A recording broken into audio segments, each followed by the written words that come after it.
Last spring, when the debates about abortion were really heating up in America, I preached a sermon on this topic. And before I preach, I'm standing there in the pulpit, I'm looking out of the congregation, and my wife Heidi is sitting in the front pew.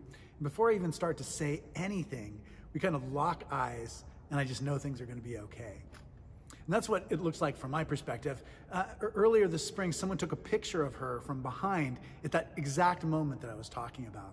And what's going on in her mind is that she's repeating over and over a kind of mantra.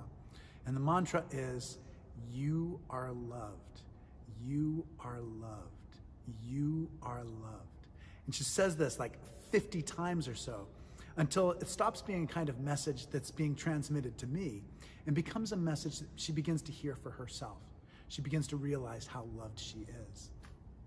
In Grace Cathedral, we have so many amazing stained glass windows, and one of my favorite ones shows a picture of Jesus as a boy.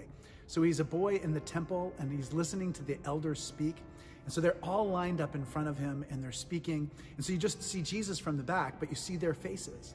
And I wonder if they taught Jesus with the same kind of love that we teach our children.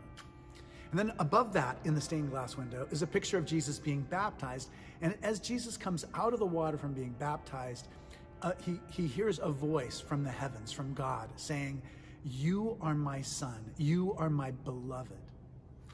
That love is such an important part of Jesus' ministry. In the way, the reason we even know who Jesus is today, 20 years after his death, is because he became known for the depth of his love. He became known as somebody who loved outcasts, who loved foreigners, who loved misfits. He was someone who even taught that we should try to learn to love our enemies.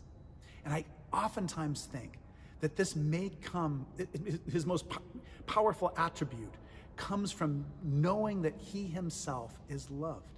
Knowing his love, knowing that God loved him so completely was made it possible for him to be such a loving person himself. Earlier this week, I heard a sermon by Timothy Siemens, who's the chaplain at our school, and it was the opening day chapel, and he did a wonderful sermon. But he talked about what it's like to be a new father. On Monday night at 3 o'clock in the morning, he woke up and had to change his daughter's diaper, and he was looking at her and holding her, and he said he was looking at her with the gaze of love. And that's something that every parent understands so well, this feeling of being just swept away by this feeling of love, this incredible depth of connection with another person.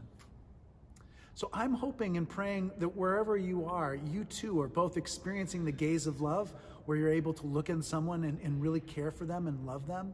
And I'm also praying very much that you know what it is to be loved, that you know that you are loved by God, and you are loved, and that love can make you capable of doing extraordinary things.